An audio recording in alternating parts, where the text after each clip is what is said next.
Katika kitu ambacho nimewapendea klabu ya Simba msimu huu ni jinsi gani ambavyo wamefanya usajili, na kuna mambo mengi ambayo hayazungumzwi na wachambuzi wengi ambao wanachambua masuala ya soka, lakini kwa wote ambao walikuwa wanaifuatilia klabu ya Simba msimu uliopita na msimu juzi wanaona mabadiliko makubwa, na klabu ya Simba ambacho wamekifanya msimu huu ni kuongeza pale ambapo walikuwa wanapungukiwa. Tunapokuambia unamwona mchezaji huyo hapo kwenye picha hapo, tutakwenda kumjadili kwa kina Simba wamempa dili gani na kusababisha hakatae kujiunga na klabu ya Dar es Salaam Young African, lakini pia usajili wake na klabu ya Pyramids, lakini na kule watu wakubwa wa kule Warabuni. Kilichosababisha usajili huo kushindikana kufanyika ni swala gani? Je, ni kukosekana kwa uwezo wa kuprove katika zile trial au ni masuala ya kiafya? Tutakwenda kuzungumza moja kwa moja hapa mimi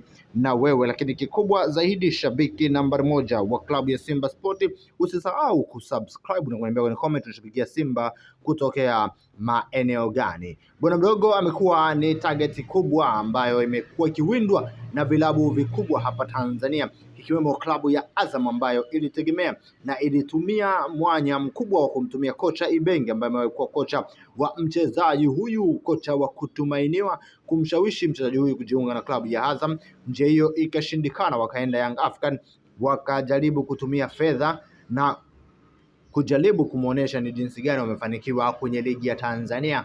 Akasema hapana, lakini hodi ya klabu ya Simba Sport, yale matarajio kufanya vizuri kwenye michuano ya kimataifa kumempa assurance ya kujiunga na klabu ya Simba Sport, na hakuna yoyote ambaye hafahamu kwamba klabu ya Simba msimu huu wamefanya improvement kubwa na wanaonekana wana mwanga mkubwa zaidi ya yoyote aliyemshawishi bwana mdogo Gilumgisha kujiunga na vilabu hivi vikubwa vya hapa Tanzania. Ndipo klabu ya Simba Sport wakaweka dau, wakaweka mpango mzima, na klabu ya Simba wamefanikiwa kupata saini hii, na utakuwa ni usajili wa kushtusha sana. Utakuwa ni usajili ambao utakwenda kuwashtua wengi wanaopenda soka la Tanzania.